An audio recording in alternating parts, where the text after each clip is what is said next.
I stood on the edge of a cliff, my heart pounding as I looked out over the vast blue Atlantic Ocean. This wasn't just a vacation spot. Madeira was a revelation. When I first told my friends I was going to Madeira, they looked at me all puzzled like and said, "Isn't it an owl, like a tiny little island just for old people?" Little did they know I was about to uncover the real Madeira.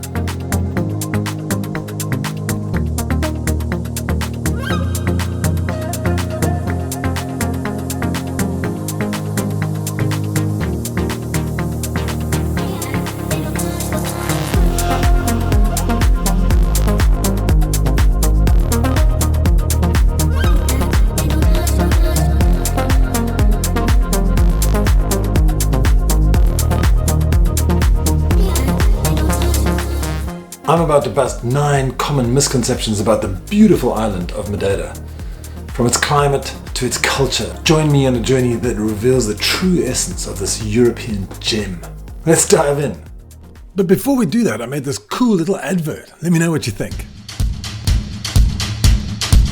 AlgarveAddicts.com. You know, many people have actually expressed surprise at the fact that they didn't know about our services that we've built up over the years. So here's the deal. We're now a fully fledged relocation support team. We've built our own real estate agency focusing on you, the buyer. But that's not all. We offer daily scouting tours where we drive you around and show you the area with a view to living there. We can find you long-term rentals and we can sell you a house, as I just mentioned. And we've brought all these services together into, and I'm really excited about this stuff, is the ultimate scouting trip. We're calling it our relocation retreat. Now, our biggest strength, though, is sewing all these services together with our team of professional lawyers, accountants, financial advisors, and our helpful support crew. We've helped hundreds of expats relocating to Portugal. So get in touch through algarveaddicts.com and we'll be able to help you. And now you know what we've built over the last couple of years. While Lisbon to Madeira is only 1 hour and 45 minutes flight time, Madeira is not actually a single island. Actually, it's an archipelago, and this includes the main island of Madeira, Porto Santo, which is just a little bit to the northeast, and the uninhabited Desertas Islands, just very close to Madeira as well, to the southeast, and the Selvagens Islands, which are way further southeast, almost halfway towards the Canary Islands. So there you have it. It's an archipelago, and it actually covers a lot of sea area, hence massive fishing rights for Portugal. While Madeira enjoys a mild subtropical climate, temperatures can vary and it's not always hot. And I know when I went there in springtime, it was actually sort of May, it was 22 degrees, but that 22 degrees actually feels a lot warmer in Madeira. And then the variance between 22 degrees down in Funchal and right up high in the mountains where it's about 12 to 14 degrees is massive on the same day. And it's hugely variable around lots of little microclimates. It can be raining on the northeastern side and sunny in the south, and you just go around a bend and it's pouring with rain. It's bizarre, but it's cool. It's nice and refreshing. You definitely get 4 seasons in a day. And it's true, the Madeiran wine is sweet, but the common misconception is that it's all sweet. It's not. There's some dry and medium dry varieties available. And also a common tradition with Madeiran wine, because it actually lasts so long in the bottle, up to centuries and more.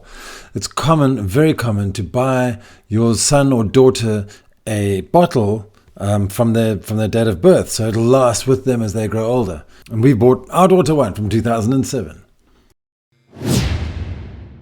The average tourist who goes to Madeira is changing rapidly, and much younger people are arriving because it's become known as a really outdoor destination. Traditionally, back in the old days, it was the older British folk used to come on holiday here and sip their gin and tonics at Reed's Palace. Now everyone's running on mountain bikes up the hills and mountain hiking, sunrise, and there's lots of water sports. There's vibrant nightlife in Funchal. So yeah, things have changed a lot.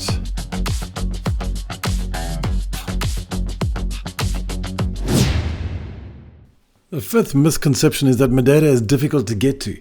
It's not. Madeira's got an international airport in Funchal with regular flights from many European cities. Actually, look at this. There's like even three destinations in the United States. There's from Caracas in Venezuela all the way up to Helsinki, everywhere.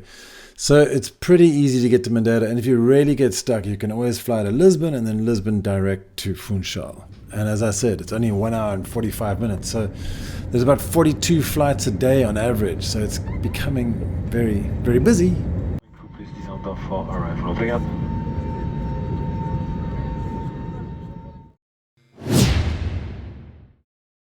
Now this one's kind of true. Madeira is not really known for its sandy beaches, but it does have lots of rocky beaches, really, really great warm water in the ocean. And Porto Santo has got this fantastic, big, wide, open beach. And all the Madeirans go crazy for Porto Santo, so they go there every single year to go and revel on the beach.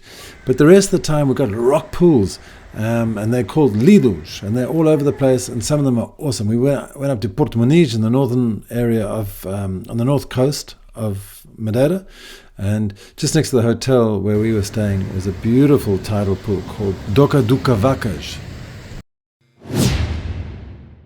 There's no local culture. What? Who said that? That's nuts.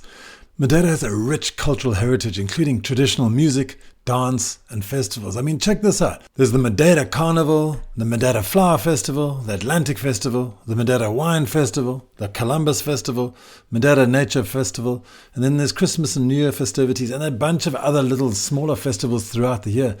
And there's history like you wouldn't believe. Back in 1419, Madeira was officially discovered by Portuguese explorers.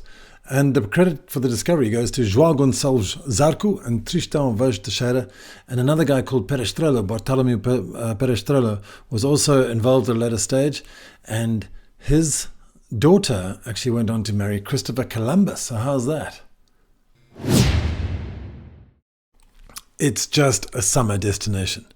Madeira's mild climate makes it a great all-year-round destination. On the coast, daytime temperatures hover around 20 to 21 degrees Celsius, or 68 to 70 degrees Fahrenheit, which is actually much warmer than it sounds. And this happens from December through to April. And they reach 25 to 26 degrees centigrade from July to October, which is 77 to 79 degrees Fahrenheit. It rarely gets cold. However, from January to March, there can be cool days with highs around 15 degrees centigrade or 59 degrees Fahrenheit. So there you have it. The food is bland. Man, where do they get this stuff? Madeiran cuisine is diverse and flavorful with dishes like espetada, which is beef skewers. And my mouth is salivating at the thought. We went to Câmara de Lobos and went to this restaurant called As Vidas. And look at these things. Amazing. You can get boldo kaku as well, which is garlic bread, a specific Madeiran garlic bread, and fresh seafood, not to mention tons of fruit. And the bananas. The bananas taste like cheesecake, especially this one banana called banana prata, which is a silver banana. So check those out. Amazing. Can't wait to go back. Oops, and how can I forget the drinks? Poncha is a classic. You'll see them everywhere. As you can see, I've spent a lot of time filming Madeira. I went around all over the island. First day I went all the way around the western side of the island and droned everywhere. And in the east, I went the second day, hired a car and drove all around and got amazing footage. And I went for a hike with Stay Classy, with Jorn from Stay Classy, which was awesome. That was really amazing. We went out for dinner quite a few times. I spent a lot of time in Funchal as well, filming all around there. So I really did a lot of intense work in Madeira. And I hope to share that with you in the coming weeks. So let me know if you love Madeira and if you want to see more. I'd love to hear it. So stay tuned. I'll see you next week. Algarve Addicts.com